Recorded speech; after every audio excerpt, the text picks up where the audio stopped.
Welcome back to my channel, Elpesco Barbosa TV. It's me again.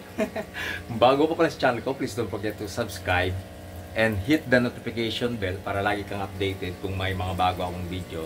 So please follow, like, and share. Alright.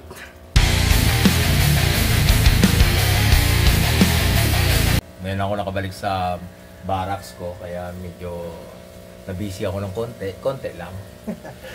Yung pag-usapan natin ngayon ay yung tungkol sa balon mollies ko ay nagkaroon na ng maraming fry.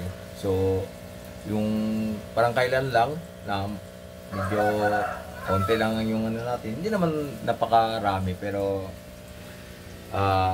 kitang-kita talaga na nadagdagan yung ano natin mga balon mollies. So, napakasaya ko mga kamigo. Ayan dito. Medyo ano lang, green lang yung kulay ng tubig natin kasi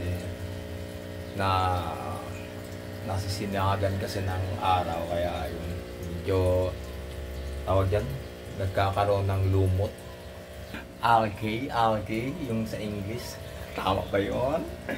Anyway, so i-flex ko lang yung ano ko, yung balon mollies ko na first batch. Bali nagkaroon na siya ng third batch kanina.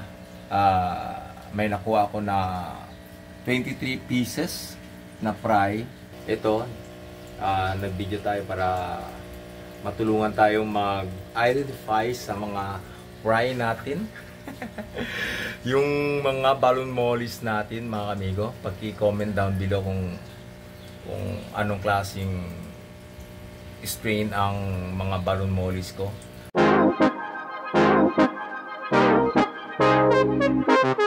Sa ngayon mga kamigo, wala pa akong tank na malaki kasi hindi pa ako nakapagpagawa. Ito yung tank ko na sa ano to, sa betta fish.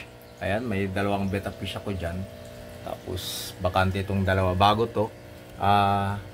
Dito muna pang samantala paki-identify anong klase. Itong kulay na to, oh, yung medyo yellow na orange na hindi ko maintindihan. Short body ba yan? Parang hindi ata short body. Ito parang short body to. Short body yan. So, hindi ko lang alam yung strain. Wala talaga akong idea sa mga balon mollies na yan. Sabi nila, may anting-anting ako.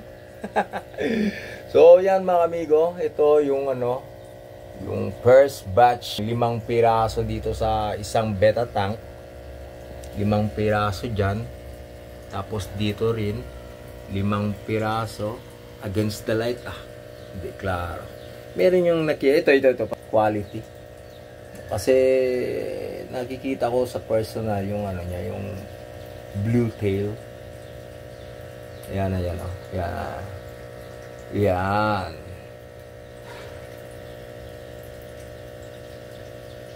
So hanggang dito na lang muna yung video natin. Maraming salamat sa panonood. Hasta la vista, baby. Adios.